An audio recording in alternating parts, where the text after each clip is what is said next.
The second question we have is, can you give us a brief update on your legal situation?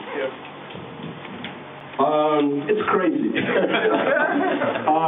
Crazy meaning that normally what happens is that you are indicted, which we were back on December 10th, and then you begin to get the evidence that that they put together that they're going to present to the judge to prove you're guilty, and you begin to go over the evidence so you figure what your case is. The problem that they created for me, but I think they can now see they created for themselves, is that initially they came to my lawyer and said, if you'll have him sign this, what they call a can't even remember the name. Preventive order. No, they call it a preventive order. A preventive order, which I call a gag order, that will let you get more information than you normally would get. Will let you get it quicker than you normally would get.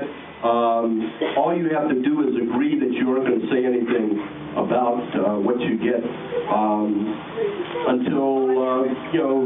until your lawyer presents it in the trial. And I said, that's crazy. That's insane.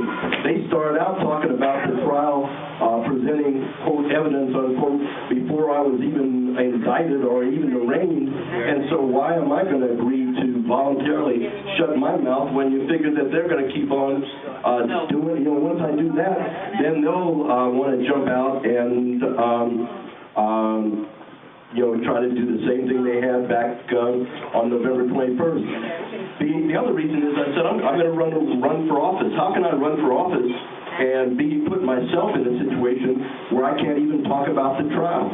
Right. And they don't have enough information to convict me of anything, so anything they have is stuff I don't want to talk about, to let people know that I'm not guilty. And so that's really a catch-22. And if I did that, how could I run for? I could run for office, but everybody look at me every time they ask this kind of question, and I said, well, I can't talk about that because that's just a legal thing. And they say, hey, everybody changes, everybody kind of gets to a point where they aren't willing to really speak the truth.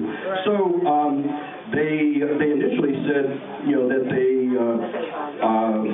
wanted me to do it, and then they said, they went to the judge and said, force him to do it. And that is, making a court order saying that he won't be able to get any of this evidence unless until the trial, unless he agrees to not speak about it. And so the judge passed it. They called the next day to find out when they should send it to us. And I said, no, I'm not going to take it. Because again, that's just going to be against my interest. So they go back to, we thought that was going to be the end of it. They go back to court again. They say, this time they say, let him know that if he doesn't take it, that he won't be able to file motions on it, that we're going to limit what he can do with it. And no, that wasn't what they did. The next thing they did was they said, change the order, just send it to him. Whether he wants it or not, just send it to him with the understanding that once he accepts it, he can't say anything. So don't take away his opportunity to say that. And so the judge agreed to it.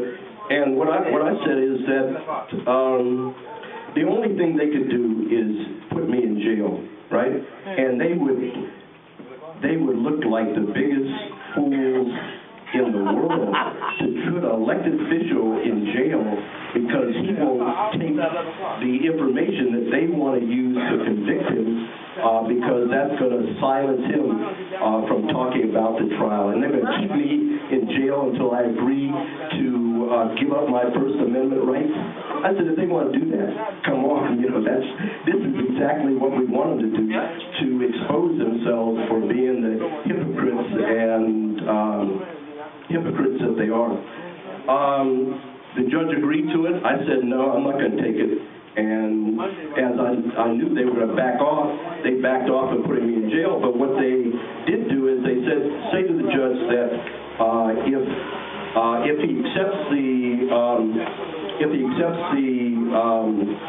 if he doesn't accept the evidence, then he's not going to be able to use it to file any motions. He'll lose all rights to use the information.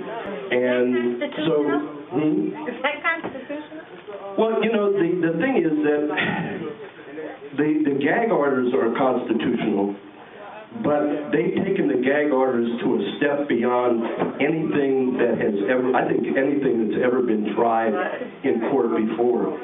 So I think one of the reasons why they might be trying so hard to force me to take it is that they're afraid that if I don't, and it's used as a basis of an appeal or suing them eventually, that they'll really be on bad ground. But there aren't precedents on this because most defendants usually wind up taking the evidence. You don't usually have a defendant who says, I don't want your evidence, and then have the prosecution trying to force the defendant to take the evidence that the prosecution is trying to use to put him in jail. It's an unusual situation, and that's where we are now. We go back to court. On the 17th, actually this week coming up, and it'd be good for people to come down on the 17th at 2 o'clock, Thursday the 17th at 2 o'clock at the Moakley Courthouse.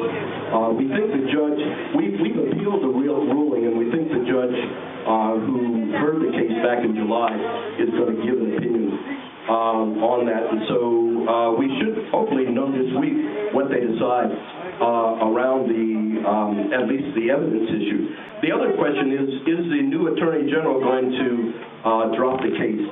We don't know. I think she's been nominated, but they haven't made it official. They still have an acting U.S. attorney. So it could be that the new U.S. attorney comes in and wants to drop the case. One of my concerns, though, is if she wants to drop the case with, it's a woman, Ms. Ortiz will be the first female U.S. attorney, Latina female U.S. attorney here in Massachusetts. But if she decides to drop the case, but I can't sue, You can't sue if she drops it? That's one of the questions I haven't bothered looking at because we're not there. But the question is, if they drop the case, can you still sue them for false arrest? Can I sue them for the actions that they took? And I don't know the answer to that question. I think if they were going to drop it and I couldn't sue, it might be, I think it might be worth the roll of the dice to go on with the trial and try to force them to prove that I'm guilty, with the understanding that if they can't do that, I would preserve my right to sue in court. So, don't know what's going to happen with that. Moving forward with the case again when they're willing to drop it is not the usual thing to do. But I paid all the lawyers' fees, all the fees that he said we were going to have to pay in order to have him represent us have been paid. So I think if I say let's go to trial, the only thing he can say is you're the client and you paid me, so let's get the job done.